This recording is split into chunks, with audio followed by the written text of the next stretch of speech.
Bonjour à tous les amis, j'espère que vous êtes en pleine forme et surtout que tout va bien pour vous avec le beau retour de l'automne et des pluies qui sont en général plutôt bénéfiques. Alors cette semaine, la 4e semaine, je vous emmène avec moi pour les travaux d'automne où on va continuer de placer le sol au centre de nos préoccupations, bien entendu. On va même en voir le retour de nos sols vivants avec l'arrivée de la pluviométrie et le changement de comportement de nos parcelles. Vous allez voir, c'est souvent très intéressant et très éloquent. Alors évidemment, ce sera sans doute la dernière vidéo sur le sujet car même si on n'a pas terminé les semis, ça risque d'être un petit peu répétitif. Et puis j'ai hâte de vous parler de bien d'autres sujets tout aussi importants, comme ces couverts qui sont derrière nous, 70 hectares de couverts qui ressemblent à cette parcelle, où tout ce petit monde s'exprime, 9 plantes exactement, des montées à fleurs, mais toujours pas de graines apparentes. On a au moins encore 1 mois et demi tranquille devant nous, voire 2 mois, car tout se ralentit avec l'arrivée des pluies, avec l'expression aussi de toutes ces plantes, les 3 légumineuses, le lin qui commence sa floraison. C'est génial, j'adore ça. Alors, on est bien là quand même. Vous êtes bien sur la chaîne Sam, agriculteur indépendant. Et Sam, c'est moi. Alors si ça vous intéresse, on est parti!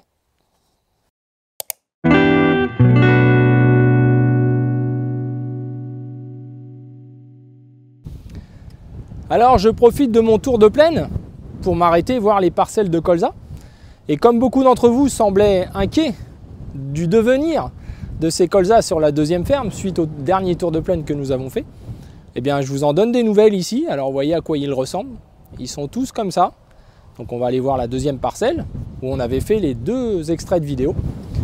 Donc on parlait aussi de densité. Donc vous voyez qu'il y a des raisons selon les contextes pour lesquels on fait des choix de certaines densités.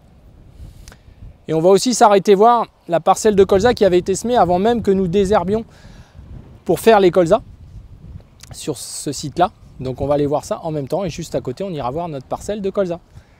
Voilà des nouvelles fraîches les amis. Alors je vous donne des nouvelles de la 2e grande parcelle de colza. Donc vous voyez, ça se passe plutôt très bien. On est à peu près au même endroit que la vidéo du dernier tour de plaine. J'en profite pour vous donner des nouvelles du gros colza, vous savez, qui était déjà semé vers le 5 ou 10 août. Donc il a faim, il n'est pas trop cassant encore. Il a été régulé, il a eu 2 insecticides. Mais finalement, là, il a faim en fait. Et pourtant, sur ce secteur-là, si vous vous rappelez, on avait pris 20 mm ou 25 mm sur notre semis qui avait ralenti l'installation. Donc on ne peut pas dire, sauf architecture de sol, sauf peut-être manque d'azote, que ce colza a souffert. Donc c'est vraiment la date de semis extrêmement précoce qui fait que le colza, à un moment donné, soit il ne trouve pas ce qu'il faut verticalement dans le sol en profondeur, et il est en condition d'arrêt de nutrition. Il y avait le colza aussi de mon voisin à côté, qui était, vous vous rappelez, très beau. Je m'interrogeais s'il avait été semé ou pas au moment où j'ai désherbé pour faire ces colzas-là, et c'était le cas. Donc il a été fait 10-15 jours après celui-ci, donc vers le 15-20 août, 15 août. Voilà, donc on voit que lui aussi il commence à rentrer dans une phase un petit peu plus calmée, on va dire. Voilà. Je pense que les images se suffisent à elles-mêmes pour ces notions de semis extrêmement précoces, etc. Voilà, il n'y a pas de miracle à avoir, il faut de l'eau, de la disponibilité en azote, que vos pailles soient bien digérées, enfin bon, faire les choses de manière modérée, on retombe assez rapidement dans les fourchettes de date de nos régions, du 15-20 août, allez plutôt 20 août d'ailleurs que 15, jusqu'au 5-10 septembre maximum. Voilà, mais encore plus des années comme cette année ou même un peu plus tard. S'il y a de l'humidité, ça se passe toujours bien et de la nutrition, ça se passe toujours bien. Voilà les amis, alors on continue. Donc là on est dans la dernière parcelle semée en escourgeon, si vous vous rappelez, où il n'y avait pas ou peu de repousse dans tout le champ. Un taux d'argile de 35% environ. Donc là, je ne rigole pas, je fais le tour du champ et l'intérieur et je viendrai constater ça demain matin. Car je pense que si il y a limaces, ça va être compliqué à gérer. Voilà, j'anticipe. Alors en même temps, un petit clin d'œil, moi qui aime bien les vieilles motos, regardez-moi ça, ce petit Big Beer qui a une 30aine d'années. Il est tout propre, léger et tout, il passe partout. Alors il n'y a plus de valeur aujourd'hui, il tourne comme une horloge. Puis pour l'entretien, on s'en occupe, on connaît. Pas de direction assistée, pas d'injection, pas tout ça. Ça pète du feu de Dieu. Faut bien un petit peu garder la passion intacte. Allez, c'est parti. Et ce sera la seule parcelle que l'on fera, d'après ce que j'ai pu voir dans les précédentes pour le moment. Alors, on est le samedi 21 octobre. C'est l'anniversaire de ma chérie. Je suis donc sur la deuxième ferme, dans les champs de tournesol. Et je teste le passage de l'outil. Écoutez, ça va être la Rolls. Heureusement qu'on a ça cette année. Alors, il a plu 16 mm cette nuit ici. Et il a plu 5 mm la nuit d'avant. Alors que nous, on avait eu 14 mm la première nuit et 8. Donc, on est en gros à 22 mm sur la ferme principale et 21 ici. Vous voyez que ça ne colle pas aux billes, hein. Donc là, je fais juste un essai et je vais me rendre dans les parcelles de limon compliquées pour essayer de faire ça aujourd'hui, d'ouvrir aujourd'hui mes 2 passages dans mes 7 hectares là-bas, vous vous rappelez. Et on va les semer demain parce que je pense que la pluie est encore annoncée à partir de lundi. Ici, on y reviendra toujours parce que vous voyez, il y a un petit peu de cailloux. Donc il y en a 20 hectares comme ça, et puis à 8 km d'ici, dans une autre parcelle, il y en a 12 hectares. Donc voilà, donc je crois qu'il y a 48 hectares au total à peu près à faire. Et après, on fera les maïs sur l'autre site, mais on n'en est pas encore là. Allez, je repars en vacances, c'est le top. Alors on est arrivé dans nos 7 hectares de limon de Puiset. On verra la partie limon tout à l'heure, mais là je voulais vous montrer à nouveau, vous la connaissez cette parcelle, la partie caillouteuse. Alors évidemment, avec l'outil à dents, c'était une sécurité de le passer, parce qu'avec la sécheresse, c'était l'outil qui aurait fait le meilleur travail pour sécuriser derrière le semis, hein, parce qu'avec nos dents de semoir, on ne peut pas semer directement, c'est bien dommage, hein, parce qu'on a une belle structure bien active, ça mériterait d'être semé directement. Je ne suis pas équipé pour, ça va changer l'année prochaine, puisqu'on aura des dents renforcées sur notre semoir. Donc on devrait pouvoir, dans certaines conditions comme ça, passer directement, mais ou les ronds de chardon comme ça, ou les ronds de renouée, comme ça là, que vous connaissez. Il n'y en a pas beaucoup, hein, mais ça c'est de la ficelle. Pour ceux qui connaissent, c'est de la ficelle. Et encore, elle a été détruite il y a un certain temps déjà au glyphosate.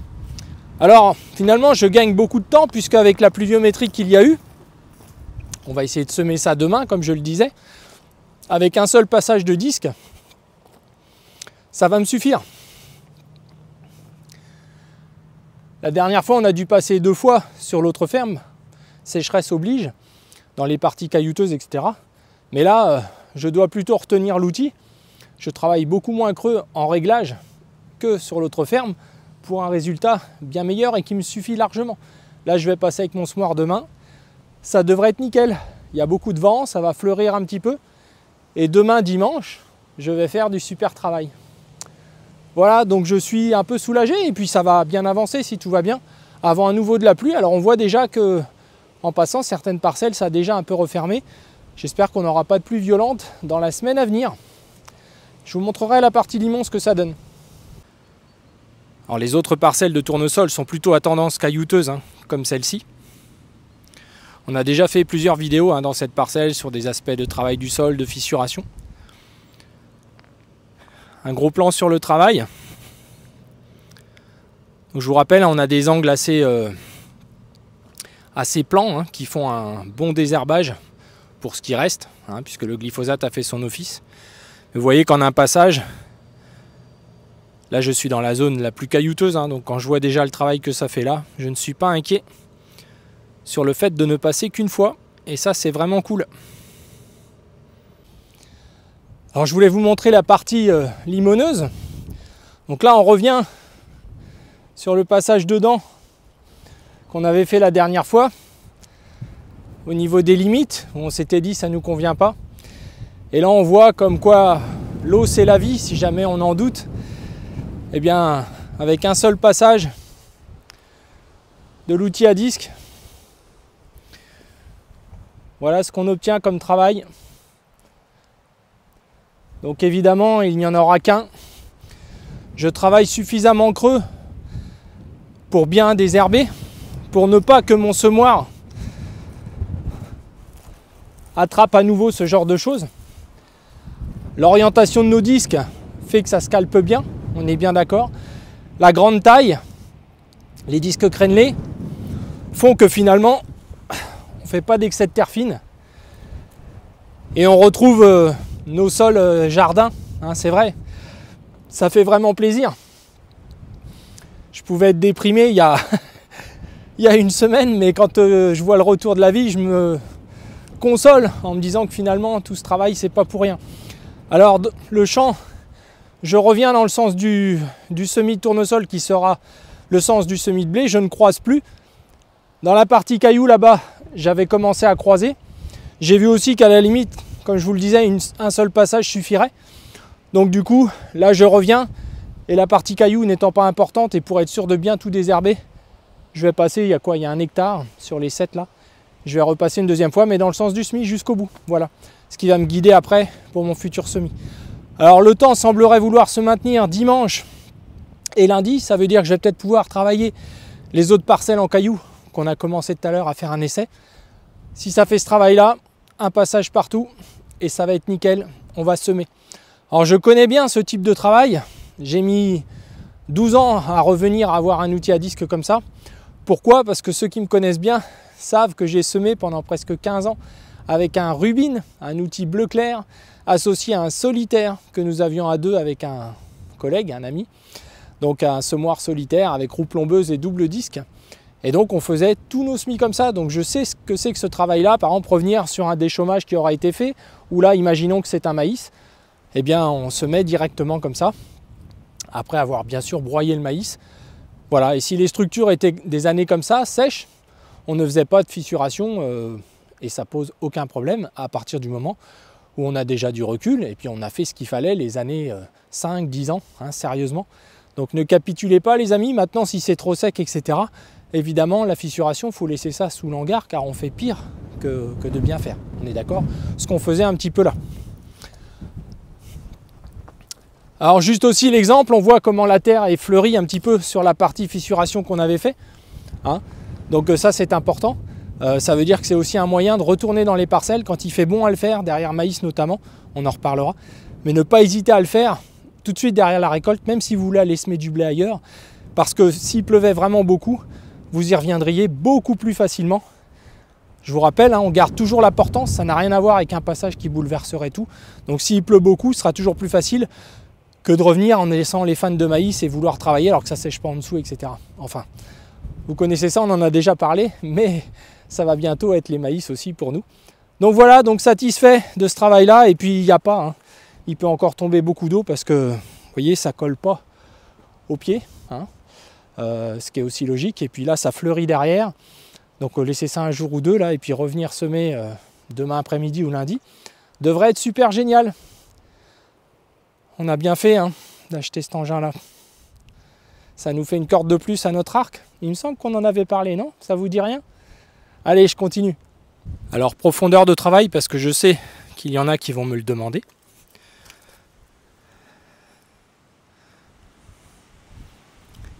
Donc voilà, hein, une bonne douzaine de centimètres. Faut pas se priver, voilà, ça sert à rien. 8, 10, 12, quelle importance.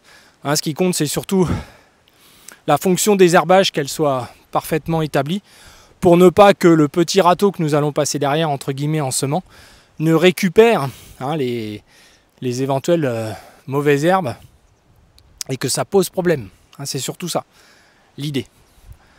Voilà, donc on va continuer ça et ensuite aller dans les parcelles caillouteuses. Alors en zone limon,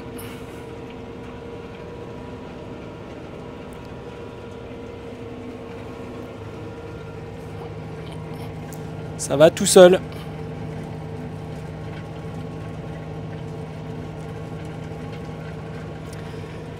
Et là, on va être à peu près à 6 litres de GNR. Donc, c'est nickel. Alors, c'est la dernière passée. Dans ce fameux champ, on retrouve des conditions d'automne. Ça nous change des conditions tristes et désertiques que nous vivions ces derniers temps. On retrouve à nouveau le fleurissement de la terre. C'est vraiment du bonheur. J'adore cette période. Là, c'est l'automne. Il n'en faut pas beaucoup, hein. Juste le retour de la pluie. Donc là, avec un seul passage, eh bien, on va faire un super semis.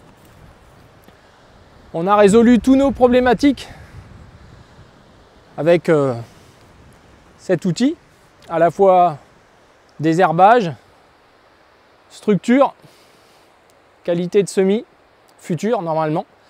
Évidemment, il ne faudra pas attendre la semaine annoncée, mais on finit par avoir l'habitude. Hein, on devient plus zen, on nous annonce des choses à 10 jours catastrophiques, puis en fait, enfin catastrophiques, il y a de la place pour en mettre. Hein. Mais voilà.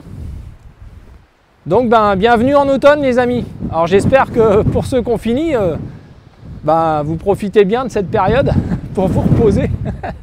En tout cas ça souffle. Hein. Allez, je continue. Ça y est, c'est parti les amis. On va au moins semer cette parcelle-là au regard de la météo annoncée. Toujours pareil, réglage de la herse aux petits oignons pour laisser des petits billons, pour essayer de résister au mieux aux éventuelles pluviométries.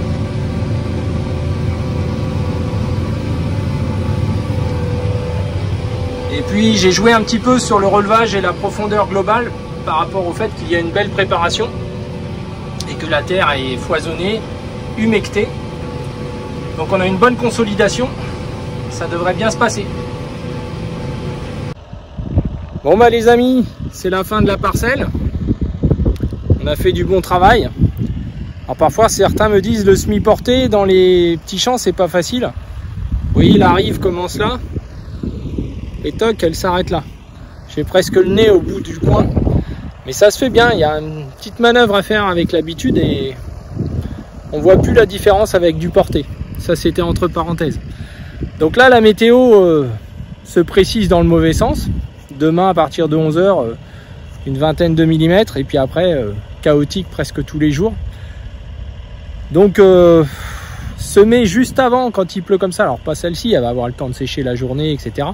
Hein, donc ça fait un bon travail et ça sera très résistant, mais un collègue a fait du blé de maïs et il a plu dans la nuit juste derrière son semis et il est refermé en fait. Donc il y a toujours ce délai pluie soleil. Donc là je vais avoir cette chance là. Hein, donc à la fois entre mon travail et le semis, je suis pas venu trop tôt ce matin. Donc certains m'avaient parlé aussi de semis direct, enfin puisque évidemment c'est important de faire des commentaires.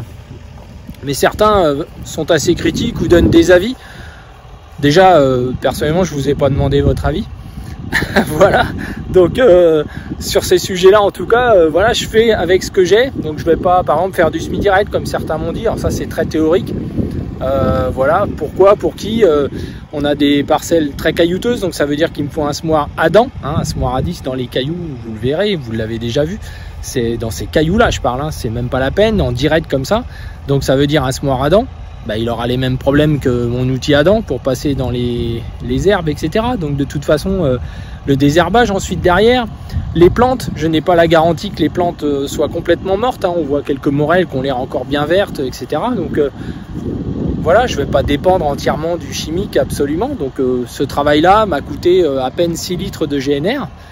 Et puis je fais un semis de qualité avec des produits qui vont bien fonctionner. Je renivelle la parcelle, on avait un petit peu billonné en semant, enfin bon.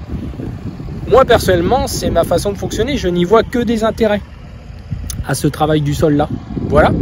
Donc et ensuite, je remets encore 5 litres hectares là pour mon semis. Voilà, implanté 11 litres. C'est pas mal, non? Allez, 12 litres. Et même 15. Voilà. Donc, je vous remercie, mais le côté critique pur et dur, sans politesse, sans rien, je vous avoue que ça, par contre, ça me... Hein, c'est ça qui me fatigue, c'est pas le reste. 99% de vos commentaires sont même trop gentils, en fait. Mais il suffit de 1 ou 2 zozos, là, franchement, les gars, voilà, déjà, regardez les vidéos en entier, parce que ça me fatigue, quoi. Vous les regardez pas en entier, donc qu'est-ce que vous voulez que je vous dise? Vous pouvez pas vous faire un avis si vous regardez pas l'entièreté d'un livre, hein, c'est comme ça. Mais c'est vrai qu'aujourd'hui, c'est peut-être plus comme ça. Allez, je continue.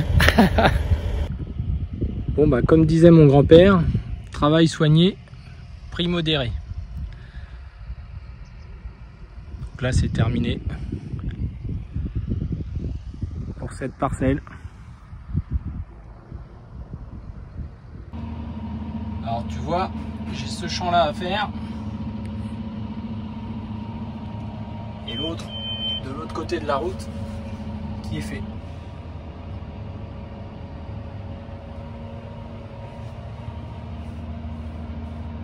Alors, dernière parcelle de tournesol, donc à préparer avant les semis. Donc je passe une fois, avec l'espoir qu'entre mes deux passages, ça repousse à nouveau, étant donné que la météo annonçait de la pluie demain, etc. Donc là, je saisis cet après-midi pour faire ce premier passage. Et je pense que même s'il pleut derrière, ça va fleurir assez facilement. Et je pourrais faire un deuxième passage pour sécuriser le désherbage, en espérant que dans 8 jours, puisqu'a priori on sera 8 jours bloqués, ça puisse relever à nouveau. Alors ce qui est intéressant, c'est qu'on a déjà l'arrivée de Véronique ou de plantes d'automne. Donc finalement, là, je les scalpe. Donc là, on est vraiment dans des sols très caillouteux, hein. Vous vous rappelez, au printemps, je vous mettrai les vidéos de préparation en lien. Mais on fait un travail vraiment intéressant avec 25 mm de pluie. Et honnêtement, hein, on en parlait avec le monsieur à qui j'ai repris la ferme. Et il n'en revient pas du travail que ça fait. Et si on a émis des éléments dans une vidéo sur les sols vivants, pour toujours créer le débat et réfléchir et ne pas vendre du rêve non plus, s'il y a une chose qui est sûre, c'est lorsque vos sols évoluent positivement, même dans des sols très difficiles comme ça, où on voit moins des phénomènes visibles comme les vers de terre ou des choses comme ça, ils sont présents, mais pas du tout évidemment comme dans un limon pur et dur où il n'y a pas de cailloux, rien du tout. La silice les agresse, on est dans des sols siliceux, ils n'apprécient pas spécialement hein, ce type de sol, en tout cas c'est plus difficile pour eux, plus les alternances séchant et inversement trop humides d'un seul coup. C'est voilà, le ver de terre il aime bien quelque chose de plus stable et le limon correspond davantage à ça, argilo-limoneux, argilo-calcaire même, voilà. Donc le travail qu'on fait et que vous avez pu voir dans cette vidéo tout au long de la semaine, la facilité que peut-être ça vous paraît, oh bah, ça se travaille tout seul, c'est des terres faciles et tout. Tous ceux qui sont du secteur savent de quoi je parle, mais je pense vraiment que c'est ce changement-là qui a eu lieu hein, et aujourd'hui tout devient facile pour ce qui est en tout cas de travailler le sol. Ce qui est dur, c'est de trouver les petits créneaux. Et voilà, donc c'est vraiment ça que je voulais un petit peu montrer au long de ces différentes vidéos. Les doutes, les interrogations, mais aussi le résultat qui est quand même toujours, je pense, qualitatif. Et c'est l'objet de notre métier, essayer de bien travailler. Mais vous avez vu que ça se fait plutôt facilement, hein. Alors évidemment, petit à petit, il faut s'équiper, etc. Mais il n'y a pas pléthore d'outils, hein. C'est juste deux choix, deux cordes différentes à l'arc. Là, on aurait pu le faire à la dent, hein, plus facilement. Mais on aurait aussi des points non travaillés pour l'aspect désherbage. Donc c'est vrai que là, le fait de pouvoir travailler dans des sols aussi difficiles uniquement avec le disque, ça c'est quelque chose qui est lié à cet historique maintenant de 12 années ici, qui permet au sol d'être facile à travailler et d'avoir un résultat pour un taux d'argile relativement faible, vous voyez, qui est encore avec des mottes, etc. Hein. Donc ça c'est voilà, toujours des mottes dans des sols comme ça, hein, les amis. Donc en fait c'est ça qui est intéressant. Il y a ce qui apparaît comme ça, mais c'est toujours lié derrière à la vie du sol. Évidemment, selon les terroirs, plus les terroirs sont faciles, plus on peut se permettre hein, de dégrader le sol, comme on a vu dans la vidéo de milieu de semaine sur 2 questions, 2 réponses en 10 minutes, hein, que vous avez pu voir. Est-ce que d'avoir des sols vivants, on est toujours récompensé? Là, ça fait partie du genre de récompense qu'on a régulièrement dans la facilité et la rapidité de travail qu'on peut avoir et le coût, bien évidemment. Alors je vais donc conclure cette semaine de vidéo sur cet aspect retour hein, du sol vivant, tout le mal qu'on se donne, tous les doutes qu'on peut avoir, toutes ces questions de tout prendre au bon moment, toujours le mettre lui au centre de nos préoccupations, toujours avoir cette approche globale du sol à la plante, hein, c'est ça qui est important. Au-delà des chapelles, de tous les trucs qui peuvent des fois obséder nos esprits, nous polluer en tout cas dans nos ressentis. Moi je vous ai montré voilà, ce que je ressentais, pourquoi je le faisais. Économiquement, on en a parlé aussi, voilà, donc vous savez un petit peu le retour, mais on y reviendra dans une vidéo dédiée. Mais voilà, un sol vivant, même les plus difficiles, et croyez-moi, ce sol-là en fait partie. Comme me disait le monsieur à qui j'ai repris la ferme, c'est plutôt des terres à mettre des panneaux solaires orientés plein sud, car au niveau de la culture, c'est souvent compliqué. Et je repense à mes premières années ici, où d'ailleurs c'était travailler dans le sens de la pente, là, et je me demandais bien ce que j'étais venu faire là. Et aujourd'hui, vous voyez, on est plutôt proche du jardin. Évidemment, c'était bien d'attendre un petit peu de pluviométrie. Allez, j'arrête mon baratin. Je vous souhaite à tous bon courage dans vos travaux. Je pense que maintenant, on ne va pas basculer vers l'observation, vers tout ça. On ne va pas reparler des semis, etc. Vous aurez tous fini de toute façon d'ici là, j'espère. Et puis, je vous dis à très bientôt. Pensez à liker cette vidéo. Et puis, j'espère qu'on atteindra les 20 000 abonnés pour les 2 ans de la chaîne. Il en manque plus beaucoup, alors ce serait vraiment gentil de penser à vous abonner. Les amis, pensez-y. Mettez la petite cloche et créez une chaîne YouTube. Ça prend 2 minutes. C'est très facile pour pouvoir justement vous abonner. Allez, je vous dis à bientôt.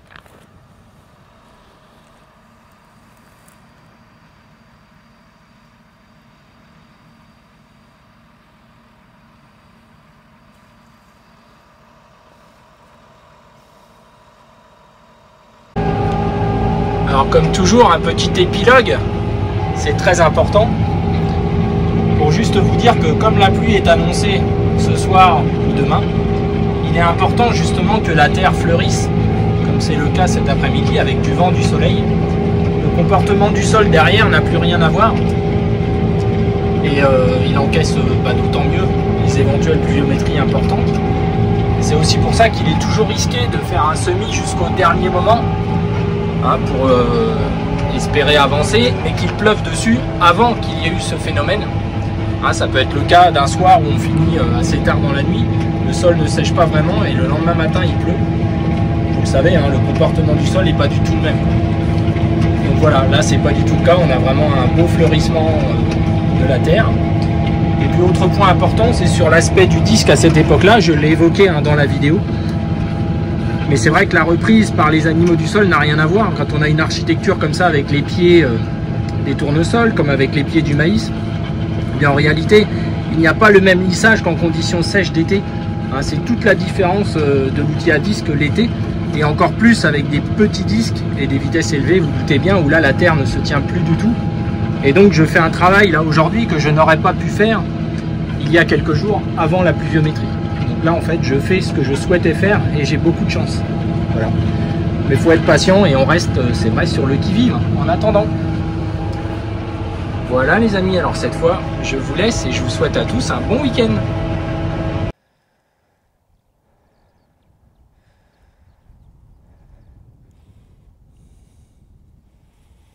À bientôt les amis.